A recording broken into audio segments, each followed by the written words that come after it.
வணக்கம். செல்வகுமாரின் அதிகாலை வானிலை ஆய்வறிக்கை. அதிகாரப்பூர்வ வானிலை அறிக்கைக்கு இந்திய வானிலை ஆராய்ச்சித்துறை அறிக்கையை பார்க்கவும். 2026 மார்ச் 26 வியாழக்கிழமை அதிகாலை நிலவர வானிலை பதிவு. தற்பொழுது உயரழுத்தம் அரபிக்கடல் வங்கக்கடல் ரெண்டு பக்கமும் நீடித்து கொண்டிருக்கு. இதனால தமிழ்நாட்டில் வெப்பம் உயர்ந்திருக்கு.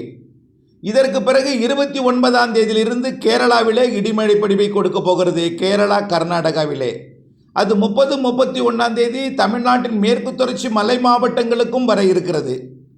பிறகு 1, 2 தேதிகளில் கேரள எல்லையோர தமிழ்நாட்டிற்கும், 3ஆம் தேதியிலிருந்து தென் மாவட்டங்களுக்கும், தென் மாவட்ட கடலோர பகுதிகளுக்கு புதிய காற்று சுழற்சி வரப்போகிறது.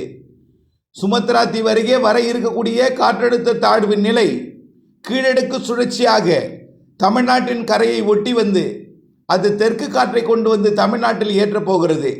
தெற்கு தென்கிழக்கு காற்று கிழக்கு காற்றை ஏற்றி உயரடுத்த தாழ் குளிர்விக்கப்பட்டு தமிழ்நாட்டிலே 3ஆம் தேதி தொடங்கும் மழை தென் மாவட்டங்கள், டெல்டா மாவட்டங்கள், தென் உள்பகுதி, மேற்கு தொடர்ச்சி மலை மாவட்டங்களில் தொடங்கி அது 3, 4, 5 தேதிகளில் தென் மாவட்டங்களுக்கும் உள் மாவட்டங்களுக்கும் பெய்ய போகிறது. பிறகு அது 5, 6, 7, 8, 9, 10, 12 தேதி வரைக்கும் வடகடலோரம் வட உள் மாவட்ட பகுதிகளுக்கும் கொடுக்க இருக்கிறது. அதை நாம் ஏற்கனவே சொல்லியிருந்தோம். முதல் வாரத்தின் பிற்பகுதி 2வது வாரம் நல்ல மழை காத்திருக்கிறது, வெப்பம் தனியும் என்றோம். அதற்கு முன் வெப்பம் எப்படி இருக்கும், அடுத்தடுத்து வரக்கூடிய மழை அமைப்பு, இடிமழை அமைப்பு எங்கே எப்படி மழைப்பொழிவை தரும் என்பதை இந்த அறிக்கையில் விரிவாக பார்ப்போம். தற்பொழுது உயரழுத்த காற்று வங்கக்கடலோர மாவட்டங்கள் நுழைந்து உள் மாவட்டங்கள் வழி ஆரியங்காவு கணவாய், ஆரல்வாய்மொழி கணவாய், பாலக்காட்டு கணவாய் மற்றும் மைசூர் வழியாக அரபிக்கடல் நோக்கி கிழக்கு காற்று, அதாவது உயரழுத்த காற்று தரையிறங்கி தரைப்பகுதிகளில் வெப்பமடைந்து நீராவியை மேலடுப்பி, மேலடுக்கில் நீராவியும் கீழடுக்கில் அனல் காற்றுமாக மேற்கு நோக்கி பயணிக்கக்கூடிய இந்த காற்று தினசரி மேற்கு மாவட்டங்களில் வெப்பநிலையை உயரச் செய்கிறது. குறிப்பாக கணவாய் பகுதி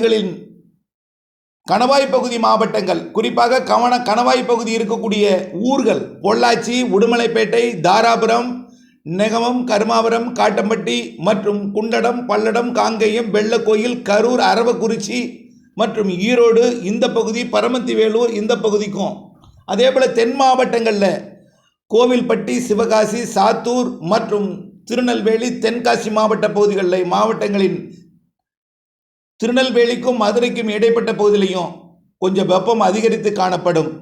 இது நாம் ஏற்கனவே சொல்லியிருக்கிறோம். அதாவது தொடர்ச்சியாக ஒரே மாதிரியே கண்டினியூவாக கோடைனா அப்படியே அக்னி நட்சத்திர காலம் வரைக்கும் ஏறிக்கிட்டே போகிற அமைப்பு கிடையாது.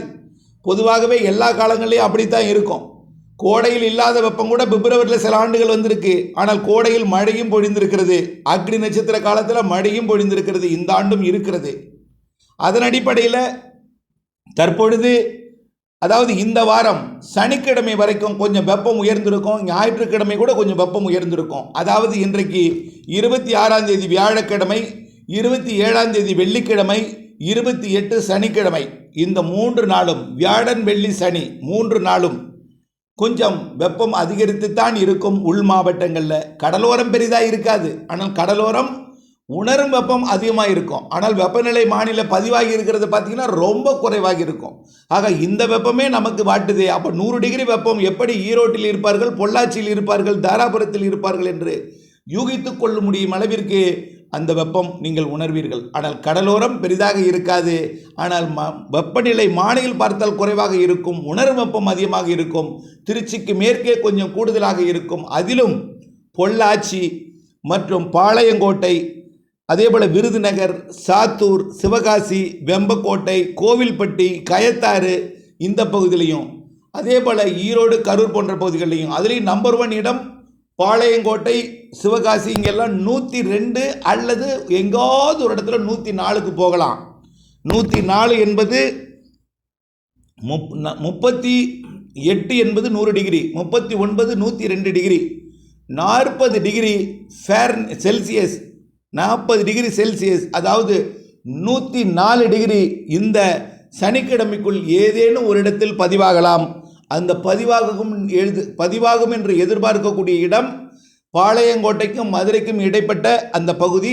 அடுத்தது பொள்ளாச்சி, உடுமலைப்பேட்டை, கரூர், அரவக்குறிச்சி இந்த இடைப்பட்ட பகுதி. கோயம்புத்தூர் கூட 36 டிகிரி 37 டிகிரி செல்சியஸ் வெப்பம் இருக்கும். 37 என்பது 98.6 டிகிரி ஃபாரன்ஹீட் கோயம்புத்தூர் மாநகரம் கூட இருக்கும். நல்லா புரிஞ்சுக்கிங்க, அச்சமோ பீதியோ கொள்ள தேவையில்லை. இந்த 3 நாளை நீங்கள் சமாளித்து விட்டால் பிறகு குளிர்ந்துவிடும், இடிமழை வந்துவிடும், குறைந்துவிடும் வெப்பம். ஆக இந்த 104 என்பது வரக்கூடிய ஞாயிற்றுக்கிழமைக்கு பிறகு 100ஆகவும் 98ஆகவும் 96ஆகவும் குறைஞ்சிரும். ஆகவே வரக்கூடிய சனி ஞாயிறு வரைக்கும் தான் இந்த வெப்பத்தை நாம் ஏற்றுக்கொண்டு, அதற்கு பிறகு வெப்பம் அதிகமாக இருக்குமோ, சூரியன் குத்துக்கதிர் வரை இருக்கிறது, ஆக்கினி நட்சத்திரம் வரை இருக்கிறது, இன்னும் அதிகமாக இருக்குமோ என்கின்ற மனவேதனை கற்பனையை எடுத்துக்கொள்ளாமல் வரக்கூடிய சனி ஞாயிறு வரைக்கும் இந்த அதிகரிக்கக்கூடிய வெப்பத்தை ஏற்றுக்கொண்டு அதற்கேற்ற முன்னேற்பாட்டுடன் இருந்து கொண்டு, வேலூர் கூட இப்போ இருக்காது. வேலூர் எப்போ அதிகமாக இருக்கும்னா முதல் வாரத்தில் அந்த 5-6 தேதிகளில் மழை வரப்போதில் அப்போ தான் வேலூர் இருக்கும். ஏன்னா 3ஆம் தேதி உடனடியாக வேலூர் மழை தொடங்காது. தென் மாவட்ட கடலோர பகுதி, தென் மாவட்ட உள்பகுதி, தென் மாவட்ட மேற்கு தொடர்ச்சி மலைப்பகுதி, டெல்டா மாவட்டங்கள், மத்திய உள் மாவட்டங்கள், மேற்கு மாவட்டங்களில் தான் 3ஆம் தேதி முதல்ல மழை தொடங்கும். அதற்கு பிறகு 5-6 தேதிகளில் தான் வேலூர் இருக்கும். ஆகவே இங்கே மேகமூட்ட மழை இருக்கும் பொழுது அங்கே வெயில் அதிகமாக இருக்கும். ஆகவே முதல் வாரத்தில் தான் வேலூர் இருக்கும். அதுக்கு முன்னாடி பொள்ளாச்சி உள்ளிட்ட அதே போல் கயத்தாறு உள்ளிட்ட இந்த கணவாய் பகுதிகளின் மேற்கு பகுதி வெயில் அதிகமாக இருக்கும். இதனிடையே வரக்கூடிய 29ஆம் தேதி கேரளா, கர்நாடகாவின் கடலோர பகுதிகளில் தொடங்கும் மழை 30ஆம் தேதி கேரளாவின் மேற்கு தொடர்ச்சி மலை, அதாவது மேற்கு தொடர்ச்சி மலையோட மேற்கு சரிவில் மழைப்பிடிப்பை கொடுக்கும் 30ஆம் தேதி. 31ஆம் தேதி தமிழ்நாட்டின் மேற்கு தொடர்ச்சி மலை, அதாவது நீலகிரி 30ஆம் தேதியே கொடுக்கலாம். நீலகிரி, வால்பாறை, தேனி மாவட்டத்தோட கேரள எல்லையோர பகுதி, கன்னியாகுமரி மாவட்ட பகுதி, தென்காசி மாவட்டத்தோட செங்கோட்டை, குற்றாலம் அதனை ஒட்டியுள்ள பகுதி எல்லாமே 30 அல்லது 31ஆம் தேதி கொடுக்கும். அதே நேரத்தில் கர்நாடகாவின் மைசூரு, பெங்களூருக்கு கொடுக்கும். 1ஆம் தேதி கிருஷ்ணகிரி மாவட்டத்தோட கர்நாடக எல்லையோரம், ஈரோடு, நீலகிரி மற்றும் தருமபுரி, கிருஷ்ணகிரி மாவட்டத்தோட கர்நாடக எல்லையோரம் ஏப்ரல் 1 மழைப்பிடிப்பை கொடுக்கும். ஏப்ரல் 2 கோயம்புத்தூர், திருப்பூர், ஈரோடு மற்றும் கொடைக்கானல் மலைப்பகுதி உள்ளிட்ட கேரள எல்லையோர பகுதிகளிலையும் ஏப்ரல் 2 அதே இடத்துலையும். ஏப்ரல் 3 தென்கடலோரம், அதுதான் காற்று சுழற்சி, சுமத்ரா தீவு பகுதியிலிருந்து வரப்போகிற காற்று சுழற்சி படத்தில் காட்டியிருக்கிறேன். இது எந்த ஊடகமோ எந்த வானிலை மாதிரியும் இன்னும் தெரிவிக்கப்படவில்லை. இது ஒரு கற்பனை படம், பொறுத்திருந்து பாருங்கள், இது நடக்கும். வரக்கூடிய 3ஆம் தேதி தூத்துக்குடி, திருநெல்வேலி மற்றும் கன்னியாகுமரி, ராமநாதபுரம், புதுக்கோட்டை, தஞ்சாவூர், திருவாரூர், நாகப்பட்டினம், காரைக்கால், மயிலாடுதுறை இந்த பகுதிகளிலையும், உள்ளே சிவகங்கை, மதுரை மற்றும் கொஞ்சம் கொஞ்சமாக 4ஆம் தேதி அப்படியே அரியலூர், பெரம்பலூர், கடலூர், திருச்சி மற்றும் கரூர், திண்டுக்கல் போன்ற பகுதிகளுக்கும், மதுரை, தூத்துக்குடி மாவட்ட உள்பகுதி, திருநெல்வேலி மாவட்டத்தோட கிழக்கு பகுதி, தென்காசி மாவட்ட கிழக்கு பகுதி மற்றும் விருதுநகர் மாவட்டத்தின் ஒட்டுமொத்த பகுதி, மதுரை மாவட்டத்தின் மேற்கு மற்றும் அனைத்து பகுதியும், திண்டுக்கல், கரூர், திருச்சி, அரியலூர், பெரம்பலூர் மற்றும் நாமக்கல் மாவட்டத்திற்கும் 4 தேதி 4-5 தேதிகளில் அது கள்ளக்குறிச்சி, விழுப்புரம், கிருஷ்ணகிரி, தருமபுரி மற்றும் கிருஷ்ணகிரி, தருமபுரிக்கு 3ஆம் தேதியே கொடுக்க வாய்ப்பு இருக்குது. கிழக்கு பகுதி கல்வராயன் மலைப்பகுதியை ஒட்டிய பகுதிகளில் 4-5 தேதிகளில், அதாவது திருப்பத்தூர் மாவட்ட பகுதி, கிருஷ்ணகிரி மாவட்டத்தோட ஊத்தங்கரை மற்றும் திருவண்ணாமலை மாவட்டத்தோட செங்கம் மற்றும் கல்வராயன் மலைப்பகுதி, தருமபுரி மாவட்டத்தோட பார்ப்பிரெட்டிப்பட்டி, அரூர், பொம்மிடி போன்ற பகுதிகள், சேலம் மாவட்டத்தோட ஆத்தூர், வாழப்பாடி மற்றும் கள்ளக்குறிச்சி மாவட்டத்தோட சின்ன சேலம், கோமிக அணை பகுதி, அதாவது கள்ளக்குறிச்சி மாவட்டம் சங்கராபுரம், கள்ளக்குறிச்சி மற்றும் பெரியேரி பகுதி மற்றும் தம்மம்பட்டி சேலம் மாவட்ட பகுதி மற்றும் நாமக்கல் மாவட்டத்தோட கொல்லிமலை மற்றும் திருச்சி மாவட்டத்தோட வடக்கு பகுதி, உப்பிலியபுரம், தாத்தையங்கார்பேட்டை மற்றும் துறையூர், பெரம்பலூர் மாவட்டத்தோட வடக்கு பகுதி, கடலூர் மாவட்டத்தோட மேற்கு பகுதி, அதாவது உளுந்தூர்பேட்டை மற்றும் பெரம்பலூர், அரியலூருக்கு இடைப்பட்ட அந்த கடலூர் மாவட்ட மேற்கு பகுதிக்கும் வரக்கூடிய 5 தேதிக்கு மேல் மழை கிடைக்கும். 7, 8, 9, 10, 11, 12ஆம் தேதியெல்லாம் கர்நாடக எல்லையோரம், ஆந்திர எல்லையோரம் பலத்த மழை இருக்கும். குறிப்பாக சென்னை, திருவள்ளூர், காஞ்சிபுரம், செங்கல்பட்டு, திருவள்ளூர் மற்றும் அப்படியே ஆந்திர எல்லையோர மாவட்டங்கள், வடகடலோர மாவட்டங்கள் எல்லாம் 6, 7, 8, 9 தேதிகளில் நல்ல மழைப்பொழிவை கொடுக்கும்.